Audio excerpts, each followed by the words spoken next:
What it do? It's your boy, the Expert Genius, aka XP, and I'm back with another video coming to you live from my car, driving around, letting y'all know that I'm still on Tyson Fury's neck. Let's get into it.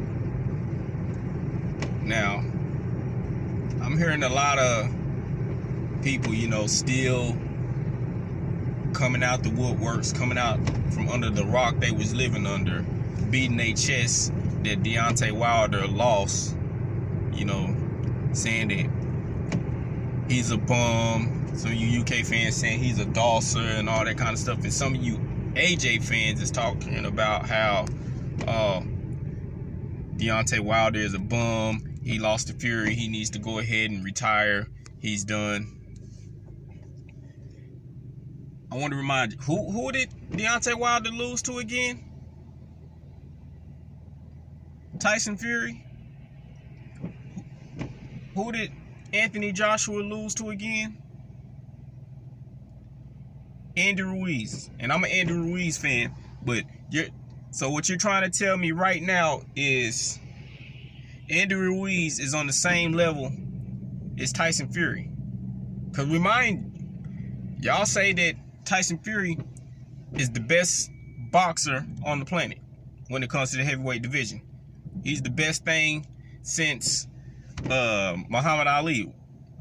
The new coming of Muhammad Ali. So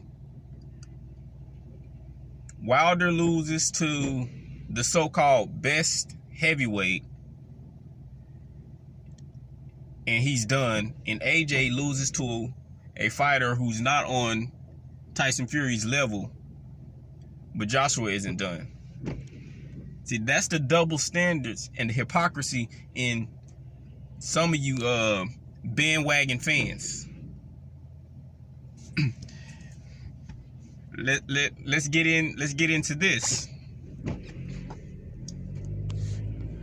When it comes to Tyson Fury, he's so good, but all of his big fights, important fights, are suspect. When he first fought John McDermott, everybody's saying how John McDermott won and was robbed. And what happened in the rematch? Y'all know, a glove situation.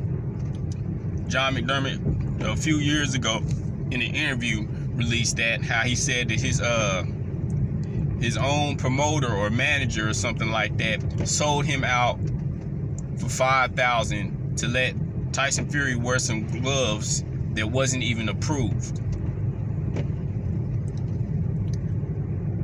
Let's skip to another big fight of his, Steve Cunningham, a cruiserweight. Why was that a big fight? Because that was Tyson Fury's debut in the US. That was his US debut, that they were going to try to sell us this 6'9" champion from the UK. He was getting beat by Steve Cunningham, a cruiserweight, and he had to use an illegal tactic, having his elbow keep Steve Cunningham's head in place so he can deliver a knockout blow. That's illegal. Let's skip down the line. Another big fight for Tyson Fury. Christian Hammer. Why is that fight so important? That fight is important because the winner, let me say this again, that fight was important because the winner of that fight got to face Vladimir Klitschko for a championship. The winner, we already know, wound up being Tyson Fury. But there was also some glove concerns in that fight, and he was also in the ring on Nandrolone. Another big fight that's called into question, which they're trying to throw under the, keep under the rug.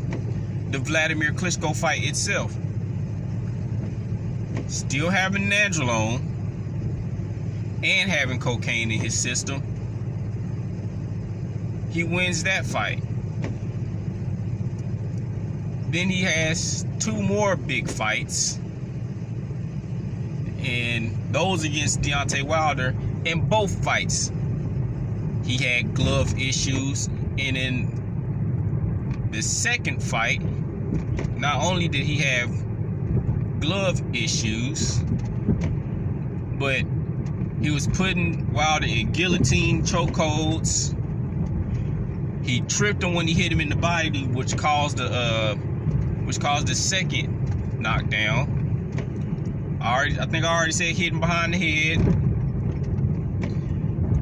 Even got a point taken away from him, and he didn't even protest it. He just looked like, yeah, I know, you got me, you got me, you got me, and then proceeded to do it even more.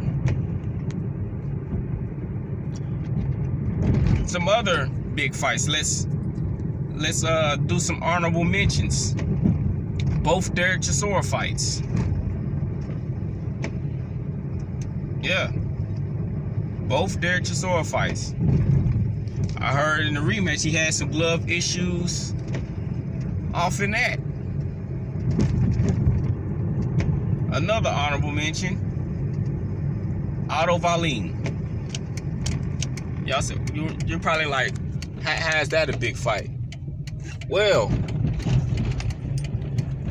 the Otto Wallin fight was the fight they were trying to really promote Tyson Fury as the new American champion. Since he was no longer fighting in the UK, they were trying to, give him his US, approval. And in that fight, ESPN saved Tyson Fury when that cut over his eye had an analyst run over there to try to tell them it was caused by a headbutt, but actually that it was caused by a punch. So they were not going to stop the fight, even though the fight should have been stopped, and the fight should have been awarded to Otto Wallin. Hence what happened in the Vitaly Klitschko-Lennox Lewis fight. But he's the best heavyweight. He's the top heavyweight. But in all of his big fights, it's something fishy and tricky and some cheating going on. Which brings me to Martin Carefoot, who everybody wants to try to, throw under the bus and say, well, it's been 5 years and all of a sudden he has a conscience and, he wants to say something now and all that kind of stuff. And, Frank Warren coming out saying that, his whole, I guess his whole story was bullocks and all this kind of stuff. And then he comes out and says that, yeah, well, he did sign an affidavit and all that kind of stuff. But y'all want to try to, discredit him now because it's not, he's changing the narrative and it's not in y'all's favor. And when it comes to the 5-year thing, let's just think about it. They came to him for help in 2015. He wrote a letter. UCAD wasn't taking that. You know, they wanted more. So they kept calling this guy, asking him for help, and even said that they were going to pay him, you know, 25,000 pounds, which that case ended in 2017. Because that case ended in 2017, on December 13th of 2017, they changed the ruling of the Tyson Fury Christian Hammer fight to a no contest. And they also gave Fury a backdated 2-year ban.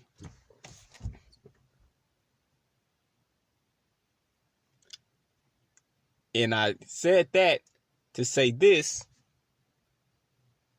if the case was over in 2017 and he came to Frank Warren in September of last year, it hasn't been 5 years.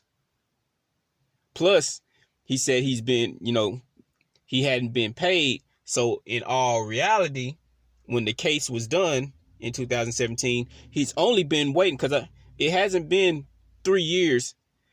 It might be close to 3 years since that case, has ended, depending on the months and all that kind of stuff. But in reality, it's only been 2 years. At the most, 3 years that he's been waiting to get paid and hasn't. And it probably not getting paid and seeing what's going on probably, hit his conscience and all that. So it hasn't been 5 years that everybody wants to claim. And another thing, when it comes to Tyson Fury and this Nandrolone, Tyson Fury has been doing this for a while, because if you look up Nandrolone, one of the side effects is hair loss. Now, I'm just going to go ahead and go into the hair loss thing. So, a person usually starts losing their hair in their 20s. And from that point, it typically takes a person 15 to 20 years to go bald. Some people have been known to go bald in less than 5 years. Now, Tyson Fury showed no signs of going bald when he fought Joey Abel. 9 months and 14 days later, when he fights Derek Chisora in a rematch, he's showing signs of going bald, so he cuts his hair bald. Then we get the fight after that, the Christian Hammer fight. And after that, the Tyson, the Vladimir Klitschko fight. And, he's been bald ever since. So you're basically telling me a person who showed no signs of going bald can now go bald in 9 months and 14 days. But he's a clean fighter. And like I've said before, when it comes to this wild boar stuff, if you can trace your elevated levels of Nandrolone in your system to a wild boar that hasn't been castrated, if you can trace it to that, then you knew wild boar, uncastrated wild boar had elevated Nandrolone in its system, and you ate it anyway. That's guilt within itself right there.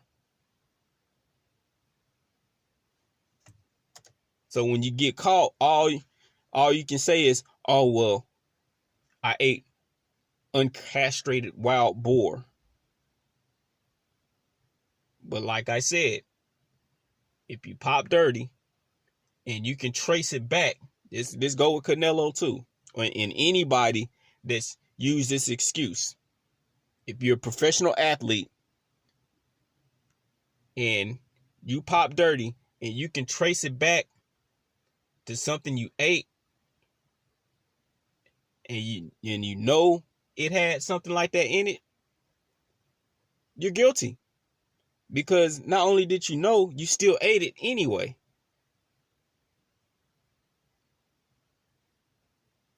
Tyson Fury is a cheat.